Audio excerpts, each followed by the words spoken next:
Hi, everyone. I hope you're enjoying these sessions of the Champlain Institute so far. I think, when I look at 2020, it's been a rough year.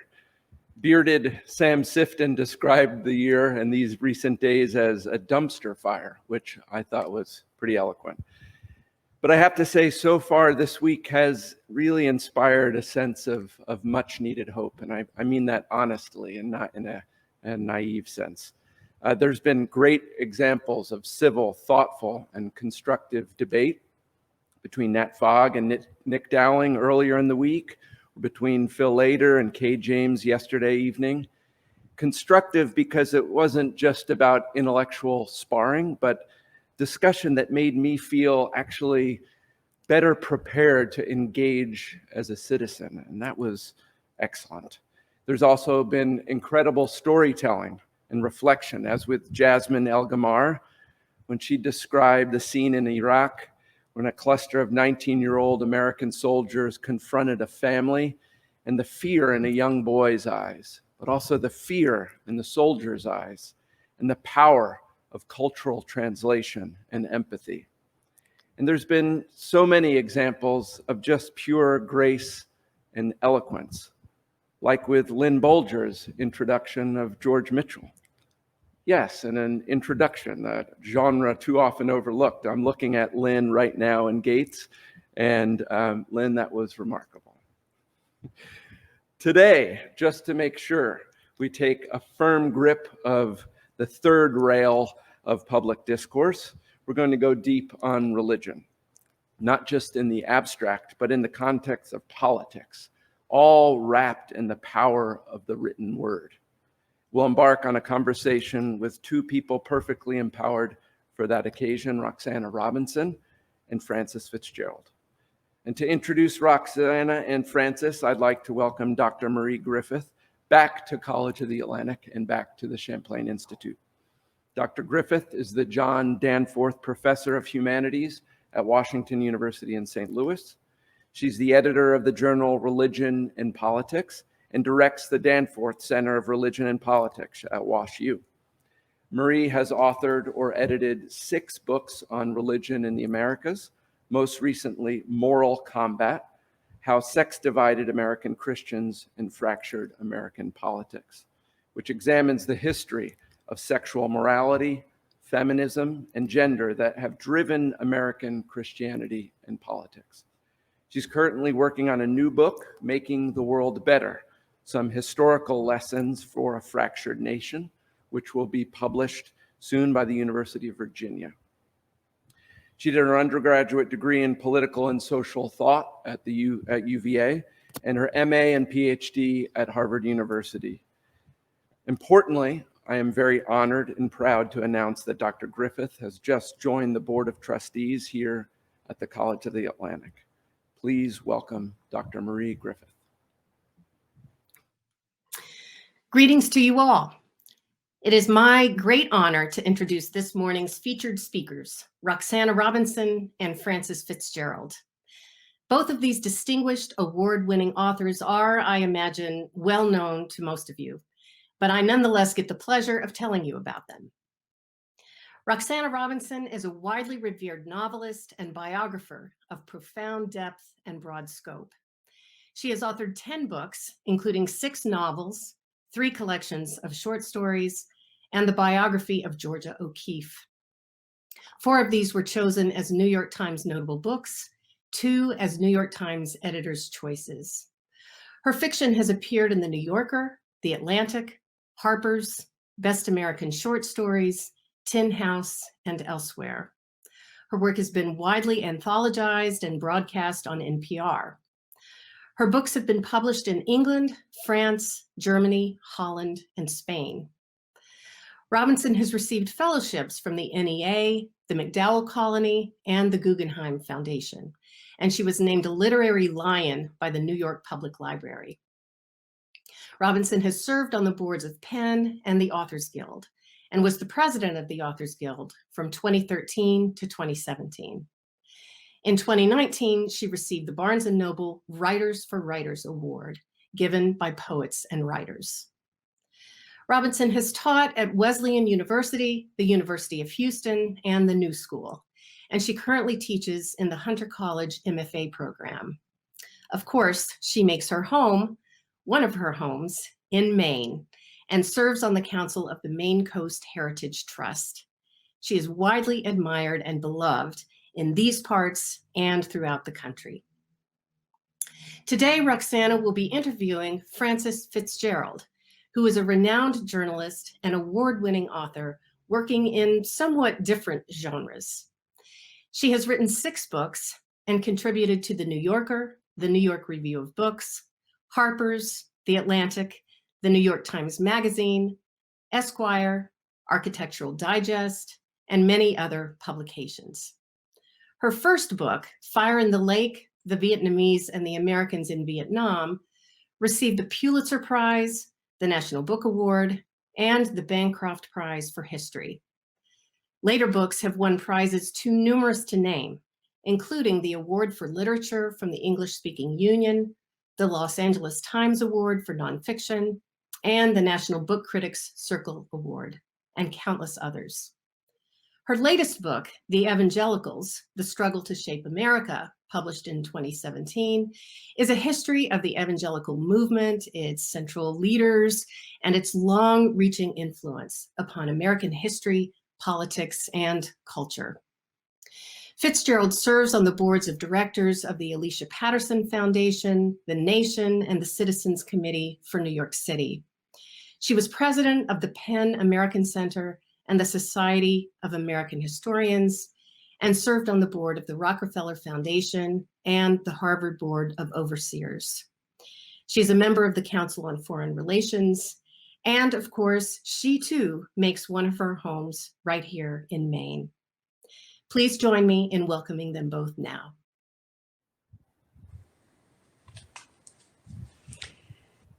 So good morning, everyone. And thank you, the Champlain Institute, for putting on such a wonderful, far-reaching, wide-ranging conference. We're all great beneficiaries of this wonderful conference. So thank you for inviting me and allowing me to interview my old friend, Frances FitzGerald. Frances FitzGerald has conducted an imaginative and scholarly interrogation of our country's history, exploring the reasons that we've thought what we've thought and done what we've done, the reasons that we've become who we are as a country. So I want to tell you about the extraordinary movement that Frances has made throughout her career, and every part of it is impressive to me, but the first part is really impressive.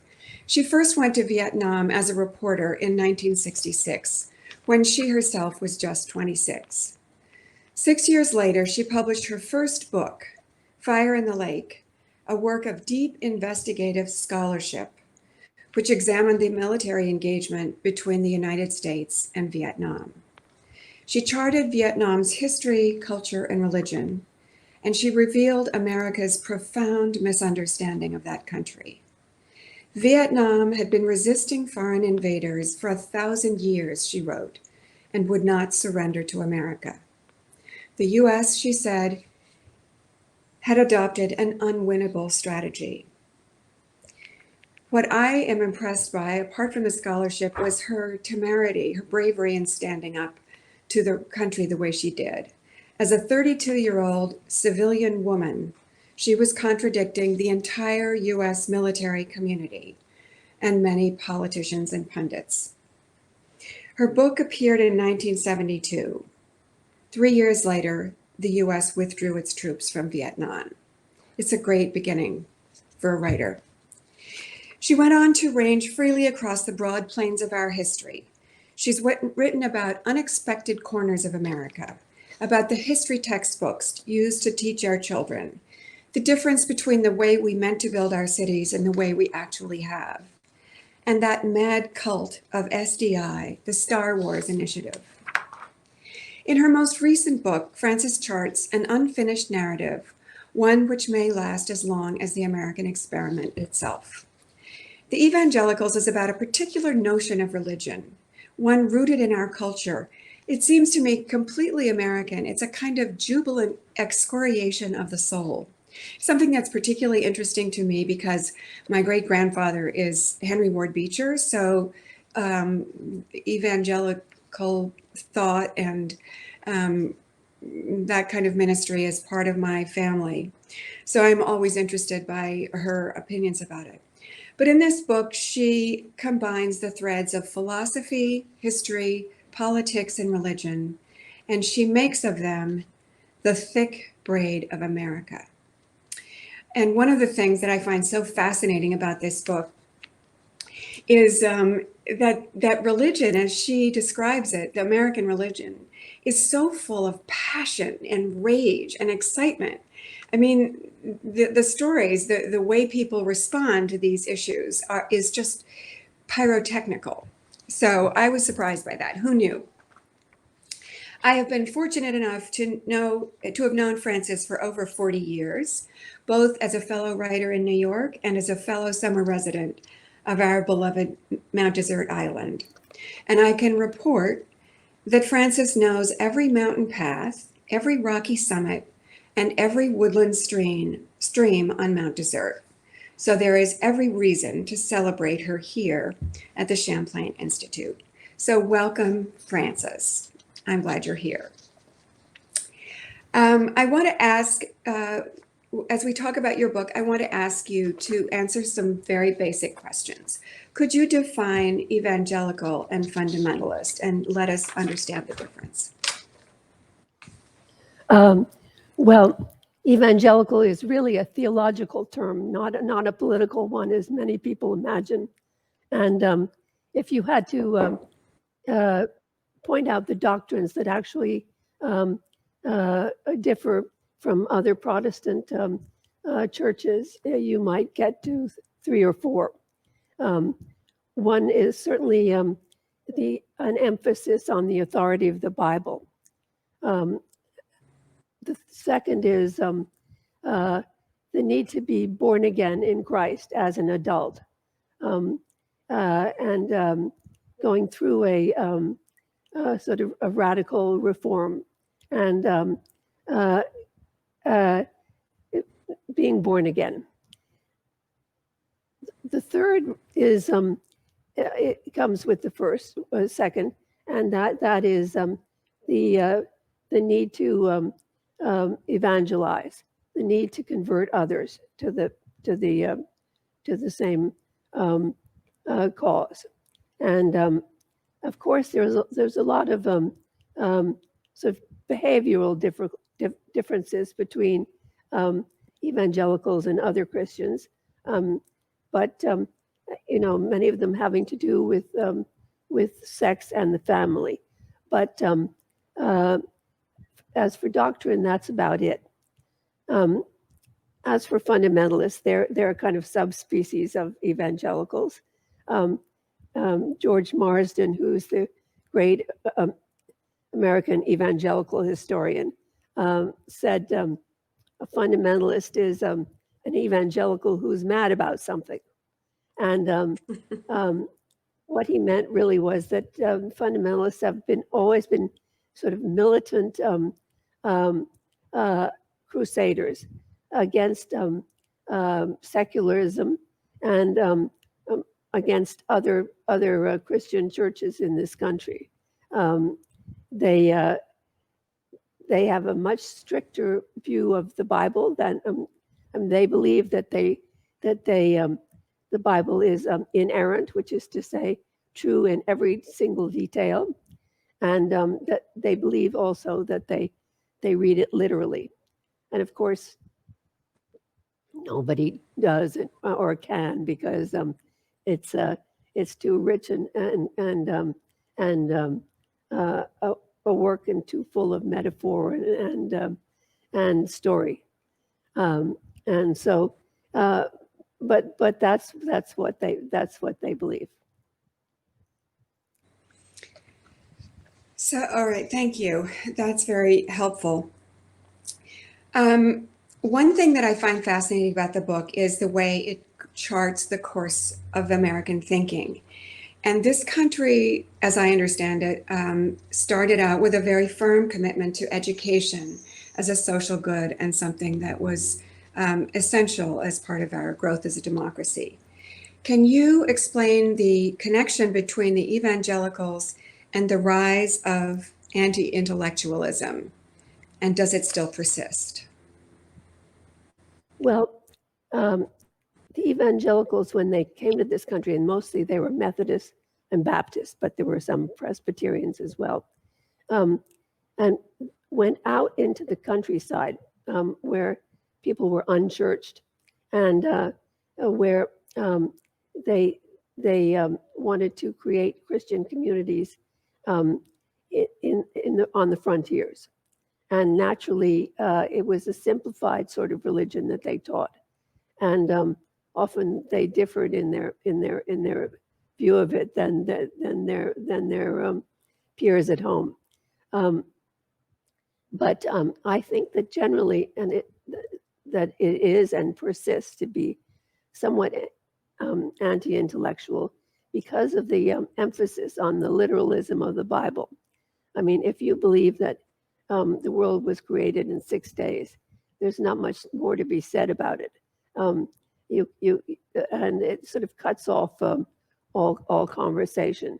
And in fact, that's really what created the conflict between the evangelicals and the what we now call the mainline denominations.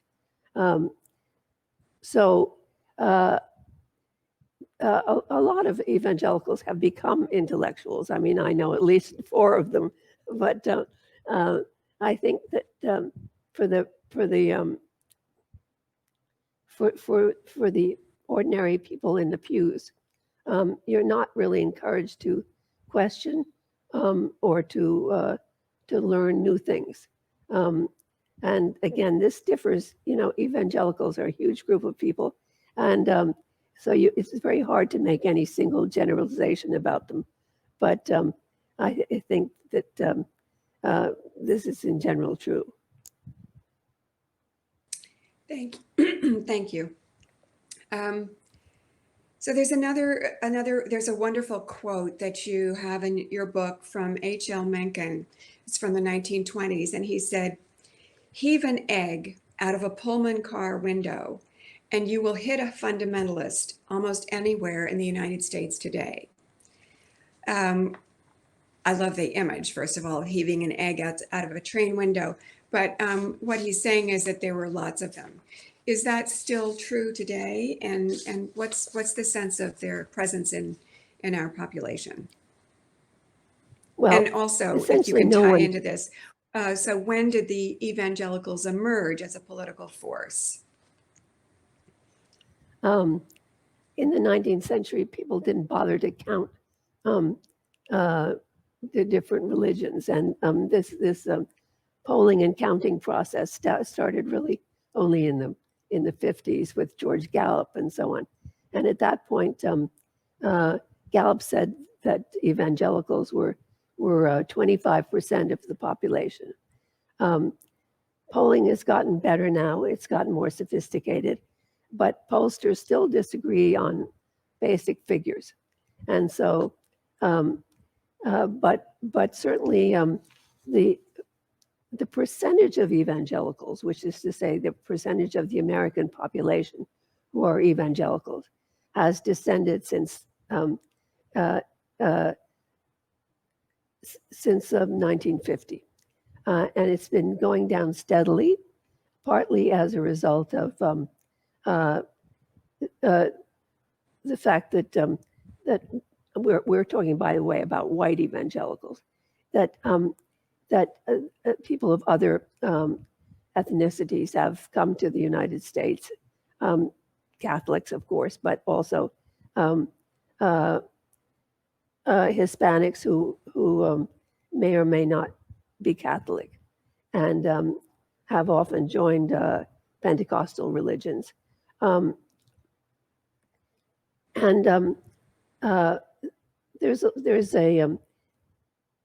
It's also true that all churches have been losing members in the last 40 or so years. And the mainline churches lost them quickly and immediately. Whereas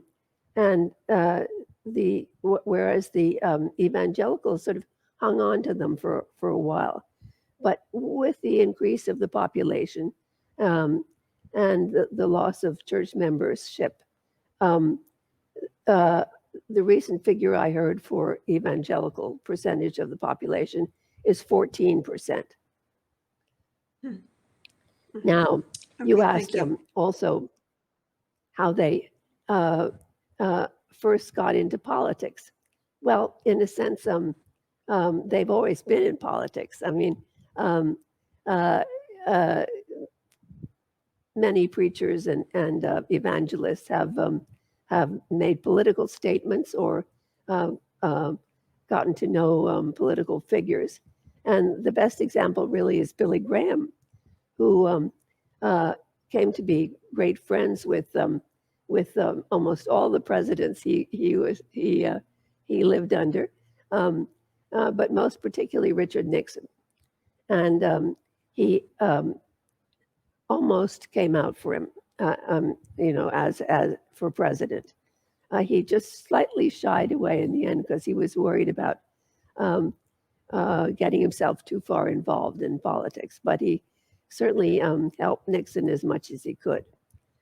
Well, but the difference is between him and Jerry Falwell, who started the whole movement, the whole religious right movement, is that Falwell was the first to try and organize evangelicals to vote. He was the first to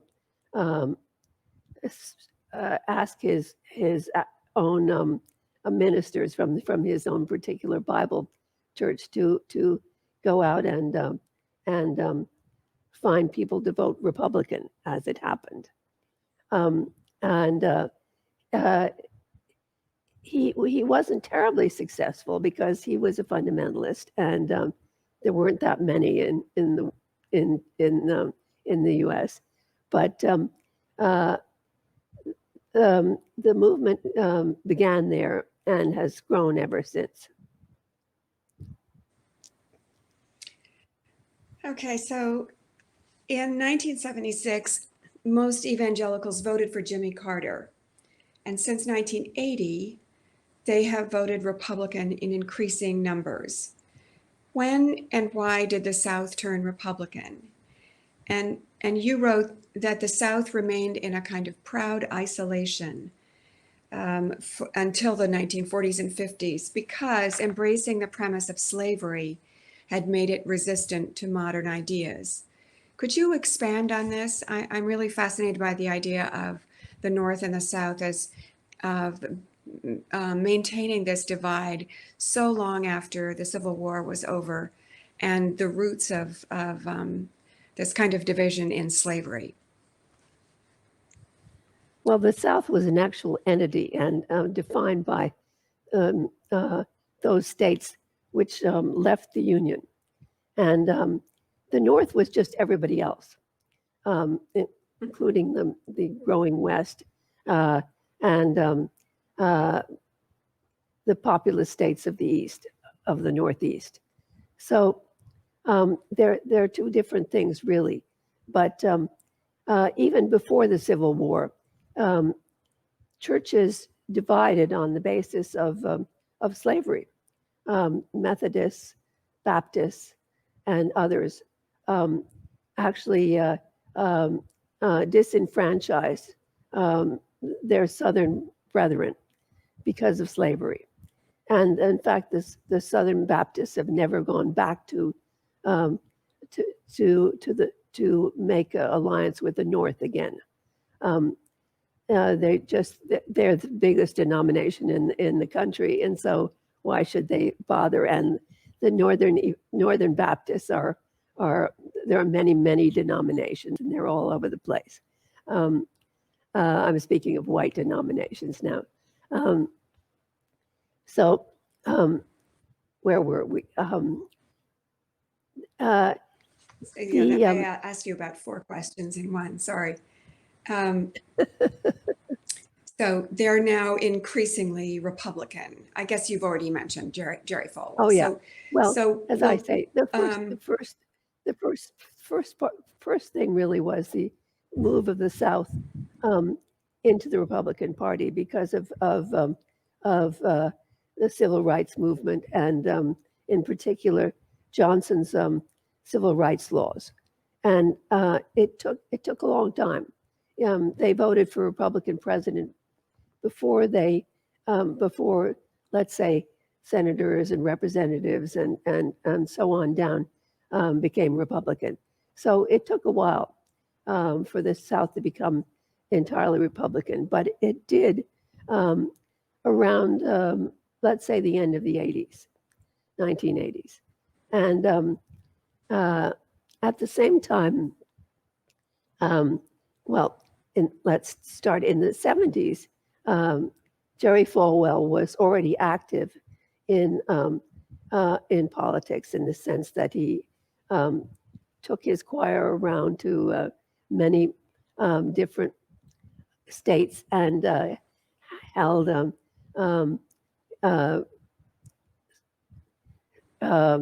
celebrations on city halls and tried to attract politicians, of course. And while doing this, he picked up all of the grassroots grievances, which were popping up everywhere. I mean, because of the sort of cultural revolution in the North, starting in the universities. And so there were, let's say in Southern California, a revolt against sexual education, sex education in schools. In West Virginia, there was a revolt against sort of modern textbooks that asked people to think as opposed to recite facts. In Florida, Anita Bryant, who was the sort of state icon, started a movement against homosexual teachers in schools. And Falwell picked up on all of that, and he added some of his own grievances, such as the federal government's insistence that Christian schools, I mean, schools run by pastors and were under churches, be desegregated along with the public schools. And people had often sent their children to these Christian schools simply to avoid that. And so there was a big this constituency there. And he put these things together. And at the same time, there was pastors in the South in particular came together for the same reasons to support Republicans. It was a bladed reaction to the 60s. Bladed because most people believed that Jimmy Carter, as a Southern Baptist from Georgia, would be more on their side, and he turned out to be a liberal. So they were doubly disillusioned and wanted to vote for a Republican after that, which they did in numbers. So it seems as though all that response still has a lot to do with race in this country. Do you want to talk about, so after this shift began, what did the Reagan administration do for the evangelicals, and what did start with Reagan. Well, Reagan was elected in a landslide, as you remember, and he didn't need any particular group to support him that badly because he had everybody. And so in terms of policy, he did really nothing. But what he did was talk. He knew he was sort of partly evangelical himself, and he talked the evangelical language, and he made a point of going and speaking to evangelical and fundamentalist groups, evangelicals such as the National Association of Evangelicals and many others. So that, and he invited Falwell in to help him when he needed help. For example, there was a big anti-nuclear protest in 1983, and Falwell went out and put out the opposite message and sort of tried to quell this dissent. But otherwise, he, as I say, it's a matter of policy in terms of family values and so on. He didn't really do anything, and nor did George H.W. Bush, his successor, because partly because H.W. was Episcopalian and not really familiar with or even happy with evangelicals, and the same was true vice versa. But he still had the evangelical vote because he was a Republican, and in fact more of it because there were more evangelicals who had turned Republican by that time.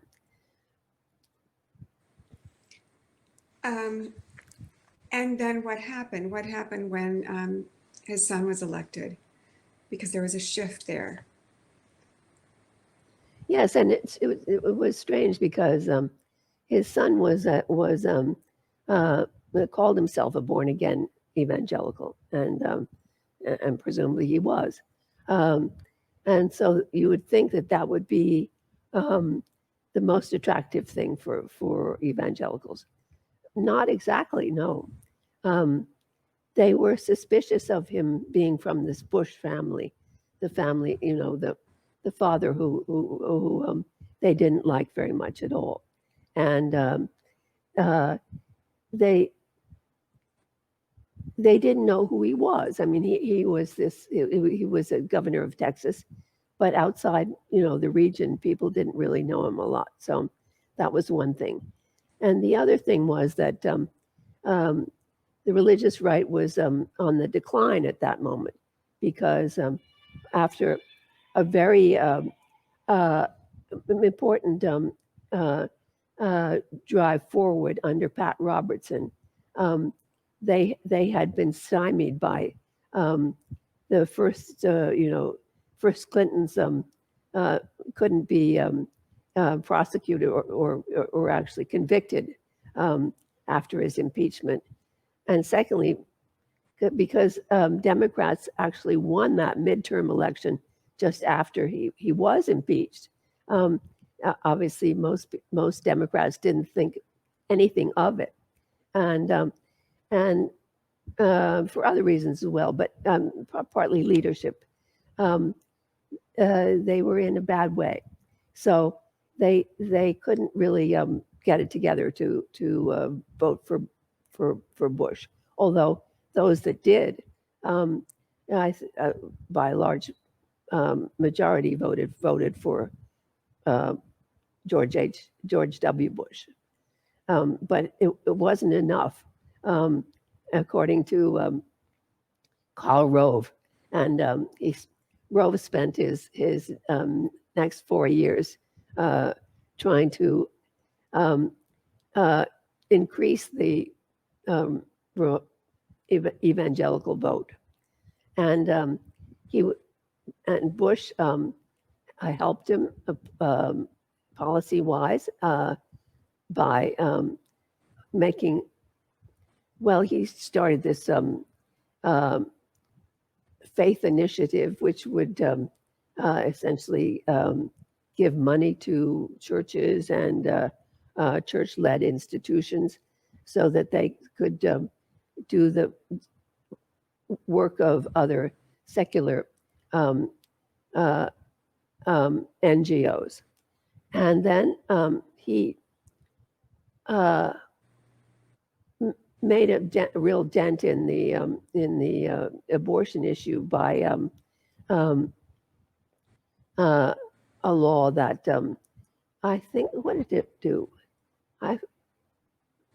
Well, not much actually, but it was a big moment because it was the first time that a president had come out against abortion, and but really what made him the hero to evangelicals was first of all 9/11, which he became the hero of that, and then secondly the Iraq War, which they all supported. They supported it partly because it involves Israel, and Israel was always seen as the place where the Jews grew and where Christianity was born, and where in fact, for those who believe, especially fundamentalists who believe in Armageddon and at the end of the world, great battle of Armageddon was take place in Israel, and so they had very important relations with the Jews in Israel, and also Iraq was a Muslim country, and they didn't like Muslims, and they wanted to convert them. And so immediately the war began, Franklin Graham, Billy's son, sent in his Samaritan's Purse organization to try and help people, but also to convert them. And so did the Southern Baptist Convention and so on. Well, they all had to pull out after a certain period because the anarchy was such. But still, the notion of conquering the Muslim world for Christ was important to a lot of people. Then, of course,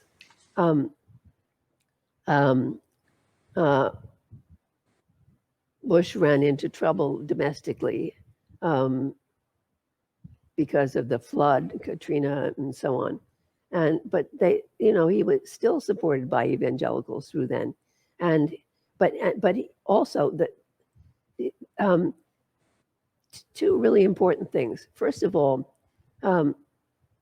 evangelicals realized, or their political leaders realized, the importance of the Supreme Court, and realized that only a Republican could change the Supreme Court in a conservative direction. So that was important to them. And then also, just to sort of push things along, the religious right really to save themselves in a way, put on an enormous effort to stop same-sex marriage, and there were 18 states had the issue on their ballots, and one of the states was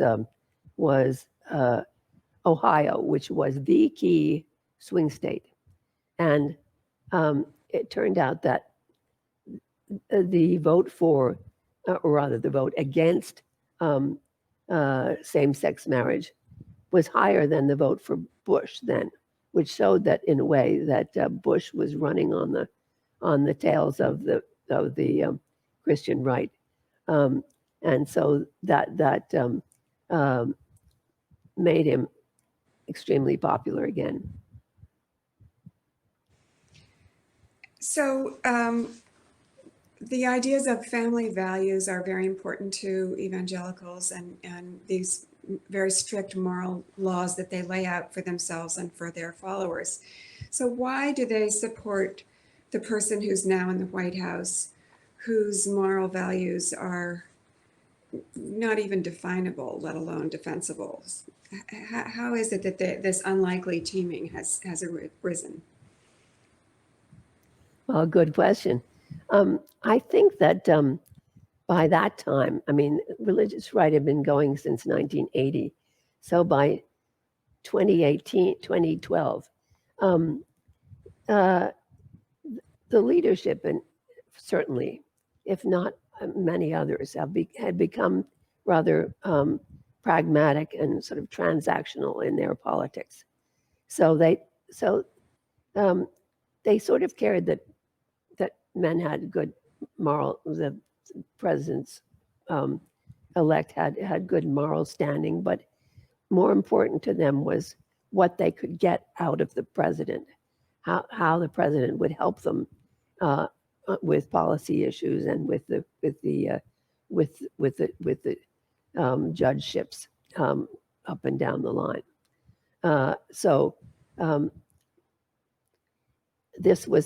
This was really a sort of a deal made, because at that point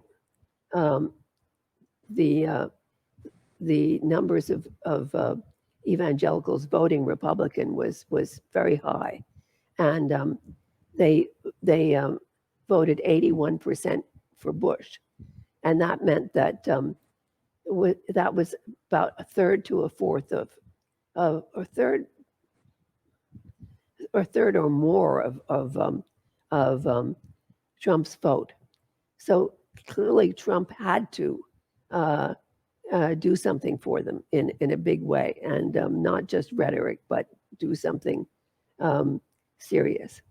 And he did, of course, mostly by executive orders, but also court cases with his judges and also Bush's, which were fought on so-called religious freedom, which usually meant freedom of employers to fire or not hire people of other faiths, and that Christian seminaries could be didn't need to hire anybody who wasn't a Christian. So that was one thing. The other big thing was the move of the American embassy in Israel to Jerusalem. That's a big step, because Jerusalem is important to both the Palestinians and the Jews, and to Christians. So it was a sign that America was putting itself on the side of Israel, on the side of evangelicals.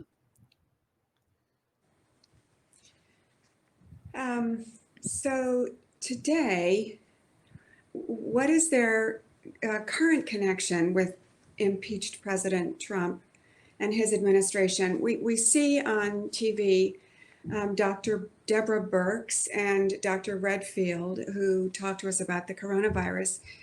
And what I'm reading in the press is that they are evangelicals themselves and part of a right-wing, what's called a right-wing medical health, public health group.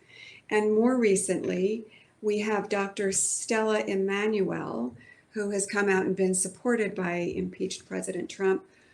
And this doctor claims that endometriosis is caused by sleeping with demons and witches, and that scientists are working on a vaccine to prevent people from being religious. And also that the government is partly run not by humans, but by reptilians.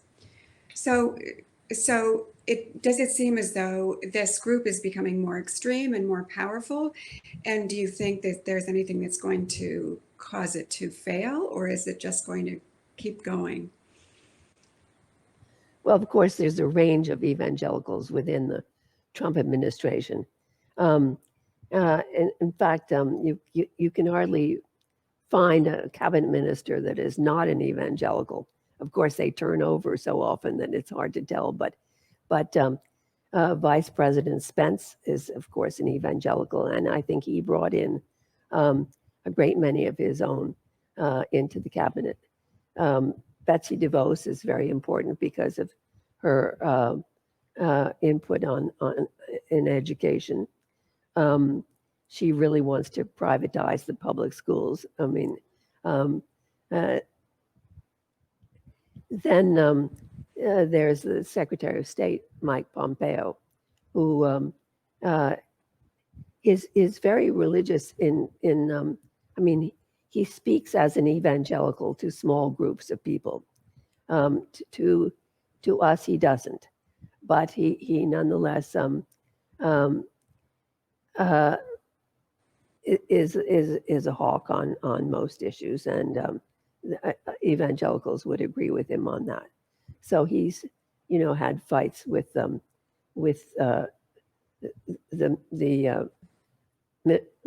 Minister of Defense and military Joint Chiefs of Staff about all kinds of things.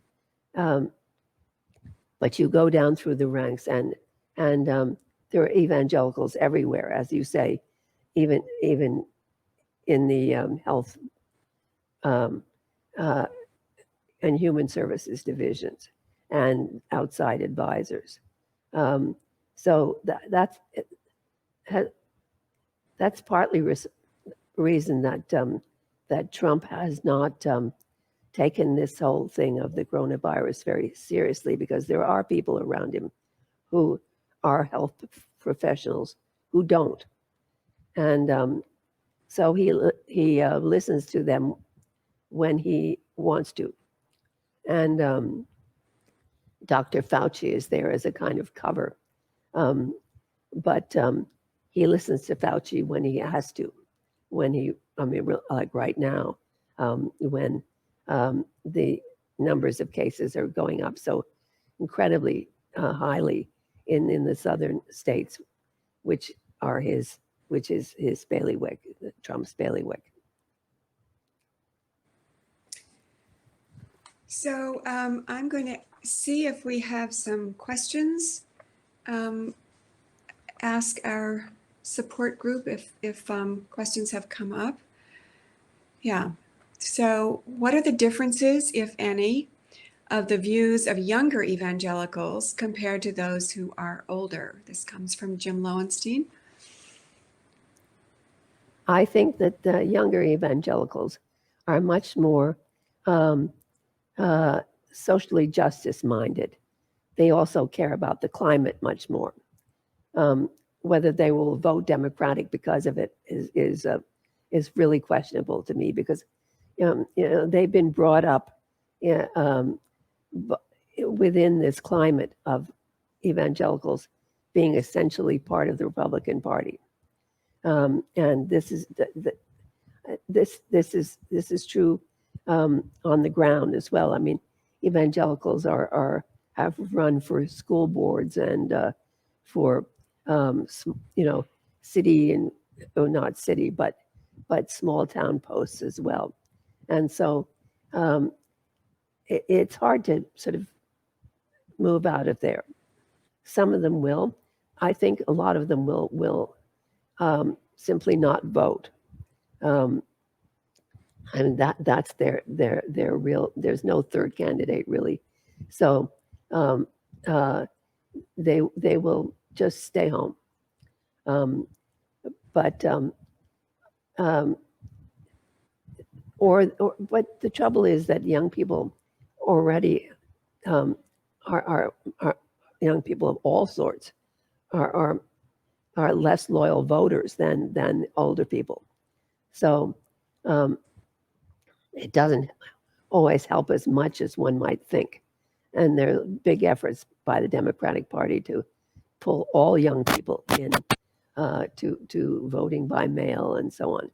But it may or may not work. Okay. Another one is a new strain of environmentalists appeals to Christians who feel that they should care for creation. Do you think that view can get traction among evangelicals? That's from Andrew Trotter. These are both members of the MDI community. Thank you for those. Well, during the Obama administration, there was a real movement for climate change within the evangelical community. It was run by just a few people, but I think it was starting to move out, and I think that the environment is very important to evangelicals.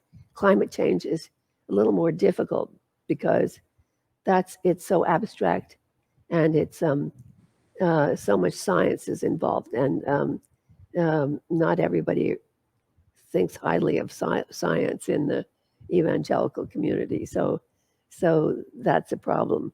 But I think that even if you went to Jerry Falwell's university, you'd find young people who worried about the natural environment.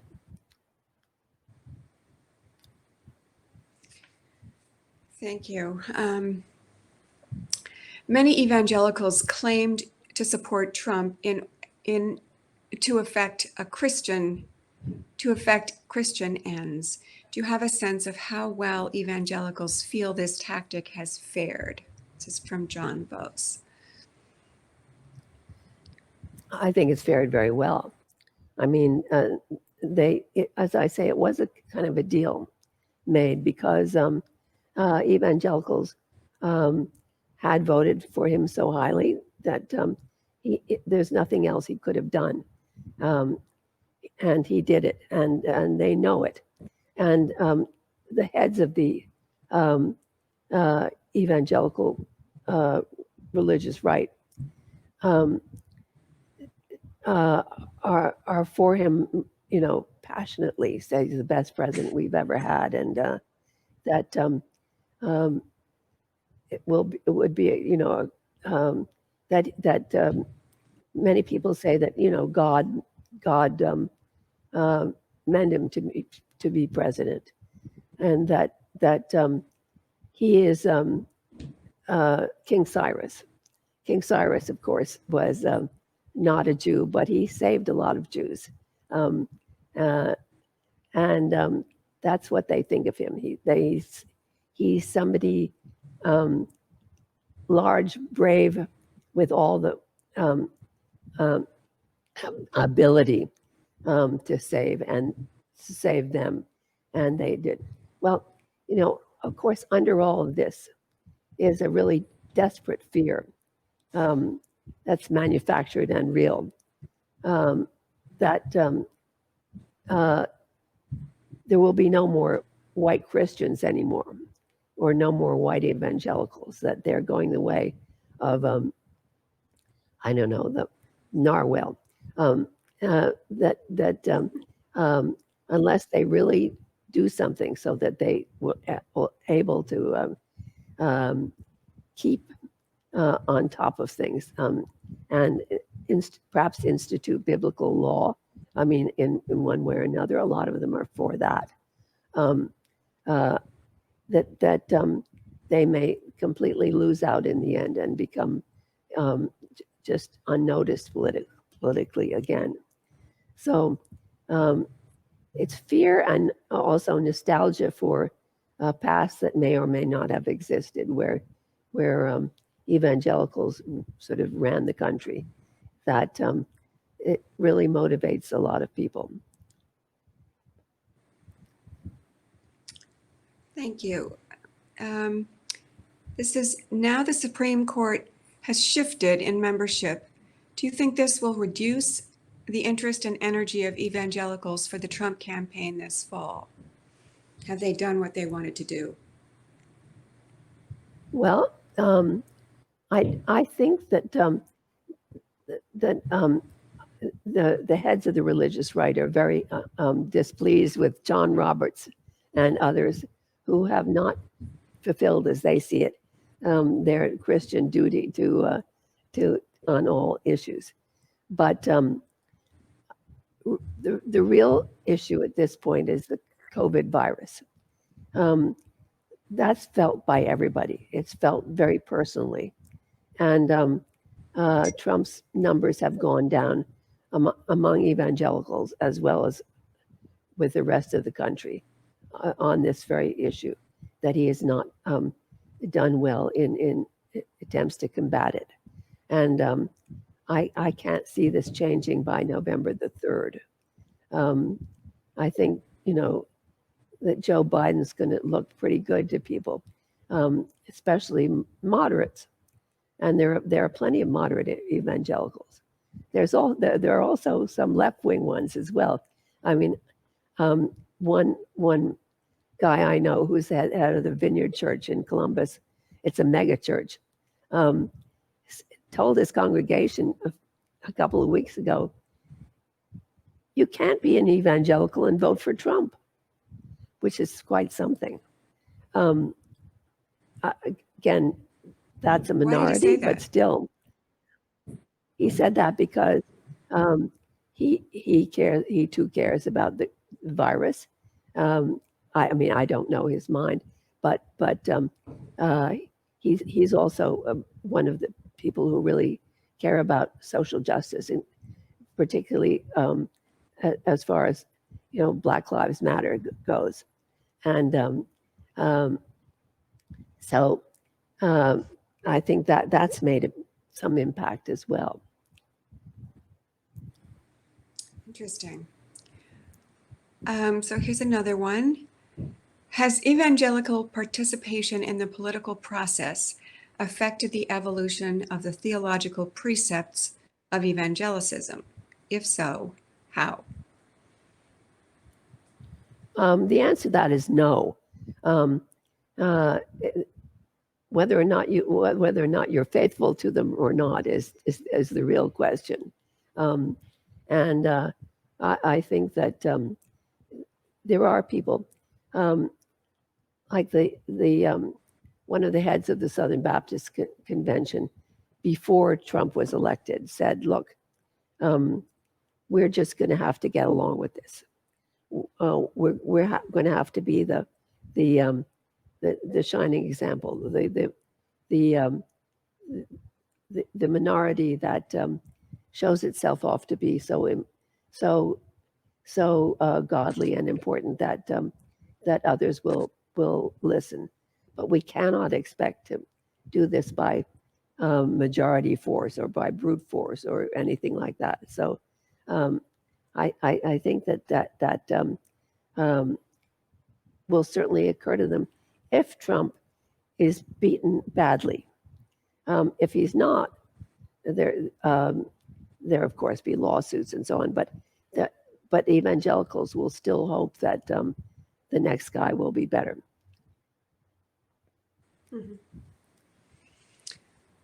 Maybe we have time for one more question. I'm not quite sure exactly when to close, but was opposition to abortion the rationale for the evangelicals' support for such an immoral man as Trump? This is from John Kelly. Abortion was certainly high on their list of important things.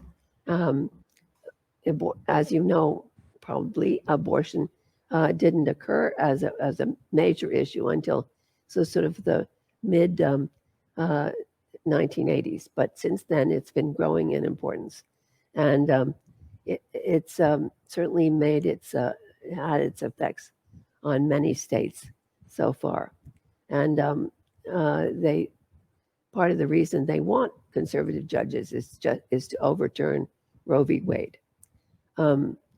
So I say they again. There are many sides to this evangelical story, but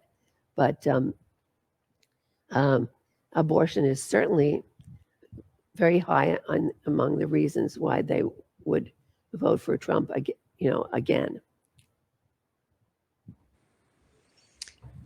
All right. I think we are reaching the end of our time. So I want to thank you, Francis, my good friend and my deeply admired fellow writer. Thank you for this book, and thank you for this wonderful, wide-reaching conversation. Thank you for being part of the Champlain Institute. Thank you, Roxana.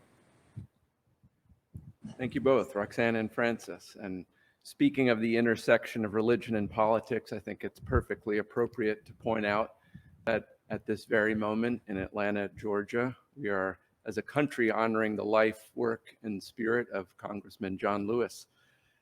It's Congressman Lewis's funeral today, a celebration of just a truly remarkable man. I'd ask that you have a look at his posthumously published op-ed in the New York Times this morning with the title that is just spectacular, called "Together You Can Redeem the Soul of the Nation, of our nation." Sorry. Be sure to come back and join us today at 5 p.m. For a discussion entitled "A More or Less Perfect Union" with Alan Crane and Judge Douglas Ginsburg. Thanks again for being with us, and I'll see you this evening at 5.